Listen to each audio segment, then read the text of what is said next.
जय हिंद दोस्तों, बहुत स्वागत है एक बार फिर से आप सभी का फोर्स एमपीपीएससी के इस यूट्यूब चैनल पर। दोस्तों आज मैं बात करूंगा सिविल सेवा परीक्षा के संघर्ष की।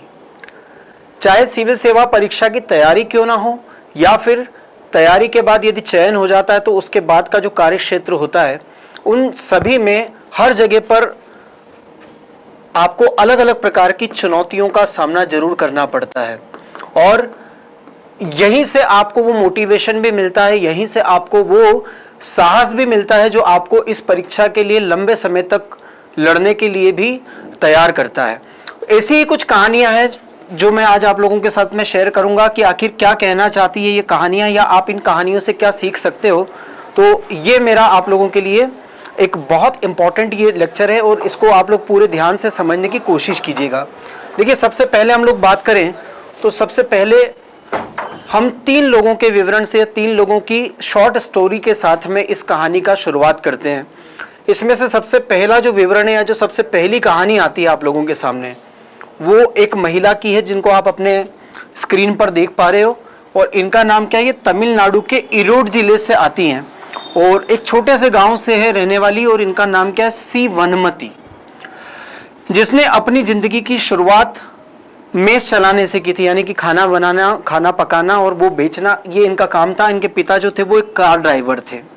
ठीक है, तो अभी आप सिर्फ इनका इतना बैकग्राउंड जानिए। दूसरी कहानी पर हम लोग चलते हैं। जो दूसरी कहानी आप लोगों के सामने है, इनके बारे में अक्सर आप लोगों ने सुना होगा, पढ़ा होगा। इनका नाम है अंसार अहमद शेख और इनके जो अब्बा थे वो कभी ऑटो चलाते थे तो कभी वेल्डिंग का काम किया करते थे और ये खुद भी काफी बार उनकी सहायता किया करते थे, उनके काम में उनका हाथ बटाया करते थे। तीसरी स्टोरी की बात करें या तीसरे व्यक्ति की हम लोग बात करें तो दिल्ली की झुग्गी झोपड़ी में पली बड़ी उम्मुल खेर। ये उम्मुल खेर जो है, इनके पिता फुटपाथ पर कुछ फुटकर चीजें बेच करके, कुछ छोटी मोटी चीजें बेच करके अपना घर चलाते थे, अपना पेट पालते थे और उम्मुल भी इसमें अपनी मदद किया करती थी अपने पिता की। और दूसरी बड़ी बात ये भी है, आप इनका ये चित्र देख सकते हो कि ये फिजिकली डिसेबल्ड भी थी, ये दिव्यांग भी थी।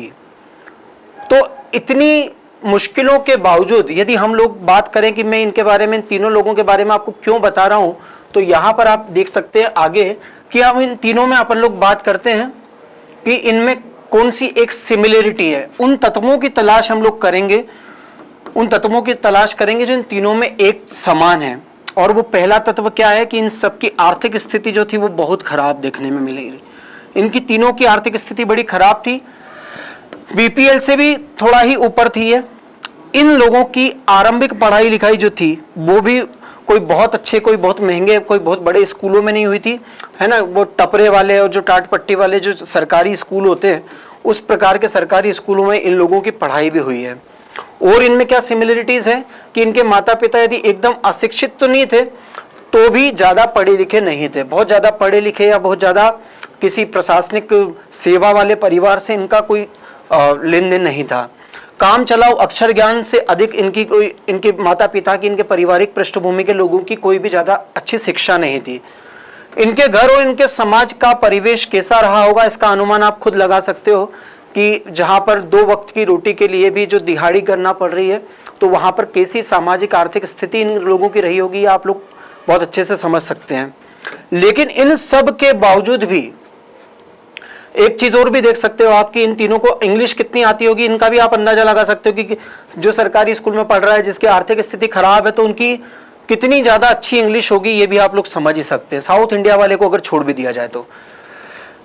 आपकी मदद के लिए यहाँ पे मैं आप लोगों को एक सूत्र बताना चाहता हूँ कि कॉलेज की इनकी जो पढ़ाई थी वो बहुत ज्यादा महंगे कॉलेजों में भी नहीं हुई थी। कहने का मतलब है कि सेंट स्टीफन इस टाइप के कोई कॉलेज से भी ये लोग नहीं पढ़े हुए थे, सामान्य सरकारी कॉलेजों से इन लोगों ने पढ़ाई भी की थी।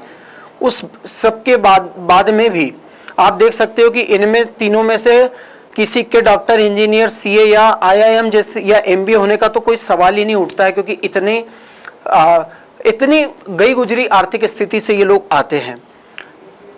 लेकिन अब आप लोग थोड़ा सा उब रहे भी होंगे कि यार ये क्या बताने की कोशिश कर रहे हैं, तो आपको मैं बता दूं कि इन सब में, है ना, इन तीनों में सबसे इंपॉर्टेंट चीज जो है वो ये है कि इन तीनों ने आईएएस या सिविल सेवा की जो परीक्षा होती है दोस्तों, उसमें इन्होंने सफलता हासिल की है।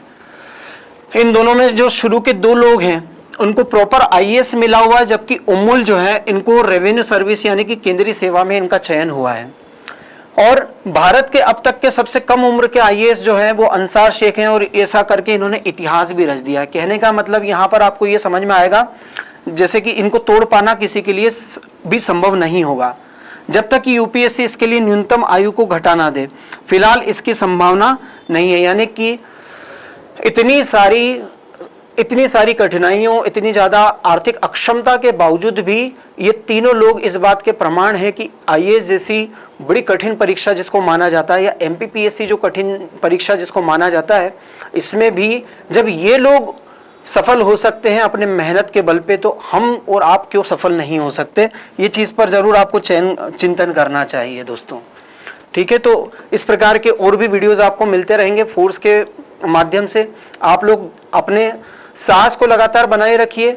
जो भी चल रहा हो, जितना विरोध चल रहा हो, सारी चीज़ों को दरकिनार करके आपको लगातार अपनी तैयारी पर फोकस करना चाहिए, और फोर्स परिवार इसमें आपके साथ हमेशा बना हुआ है। आप लोग लगातार पढ़ते रहिए, खुश रहिए। जय हिंद दोस्तों।